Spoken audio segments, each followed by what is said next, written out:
Start చేస్తున్నాం. ఈ cooking videos అన్నీ మనకి ఇప్పటి నుంచి మనం స్టార్ట్ చేయబోతున్నాం.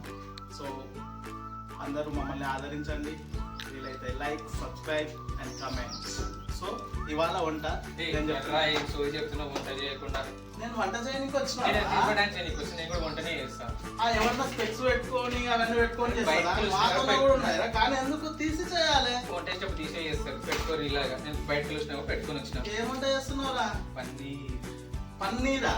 పోయి నీకు నచ్చదు కదా. అవును, నాకు తెలియకుండా నీకు పన్నీర్ ఎప్పుడు వస్తుంది? ఎలా చేస్తావురా? అరే మామ, నేను కేరళకి వెళ్ళినప్పుడు అక్కడ వాళ్ళు నాకు చేసి చూపించిన రెసిపీ ఇది. నేను చేస్తా, నువ్వు ఎంజాయ్ చేయి. ఓకే గాజ్, నేను ఈరోజు వండేది పన్నీర్ రెసిపీ. ఇది యాక్చువల్లీ నేను కేరళ వెళ్ళినప్పుడు వాళ్ళు నాకు చేసి చూపించిన రెసిపీ. సో నేను దీన్ని జనరల్గా నేను ఎప్పుడు చేసిన కేరళ స్టైల్ పన్నీర్ అని పిలుస్తాను దీన్ని. ఓకే, చూద్దాం. Let's go to video. మనకు కావాల్సిన పదార్థాలు: మిరియాల పొడి, కొన్ని మిరియాలు, తరిగిన క్యాప్సికమ్, ఆనియన్, క్యారెట్, 4 పచ్చిమిర్చి, కొద్దిగా కొత్తిమీర, లవంగాలు, దాల్చిని, ఇలాచి. 1/2 kg పన్నీర్ తీసుకున్నానండి నేను. దాంతోపాటు green chilli sauce, soya sauce, red chilli sauce. Oil కొద్దిగా వేడి కాగానే ఆనియన్స్ వేసుకోవాలి. ఆనియన్స్తో పాటు పచ్చిమిర్చి, స్పైసెస్ కూడా అన్నీ వేసుకొని కలుపుకోవాలి.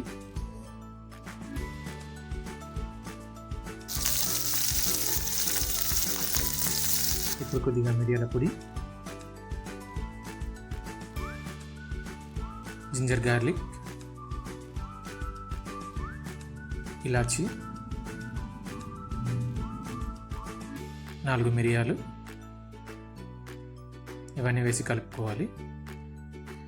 తర్వాత క్యాప్సికమ్,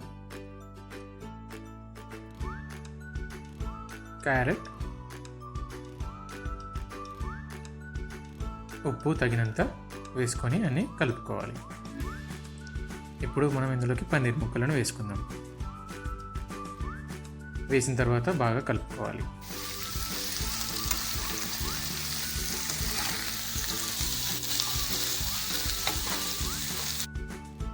కొద్దిగా మిరియాల పొడి పన్నీర్ పైన చల్లుకోవాలి.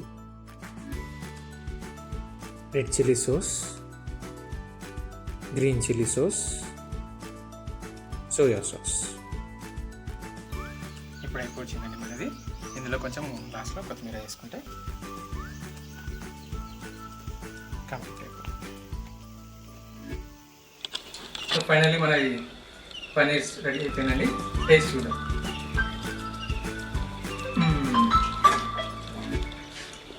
చాలా బాగా వచ్చిందండి. ఇది ఇవాళ వీడియో. ఇది మీ రెసిపీ మీకు నచ్చిందని అనుకుంటున్నాను. మీరు కూడా ట్రై చేయండి. ట్రై చేసి ఎలా ఉందో కమెంట్ బాక్స్లో పెట్టండి. మరిన్ని వీడియోస్ కోసం ఫాలో అవ్వండి, సబ్స్క్రైబ్ చేయండి, లైక్ చేయండి. ఇట్లు మీ గ్రంథాలయం ఛానల్.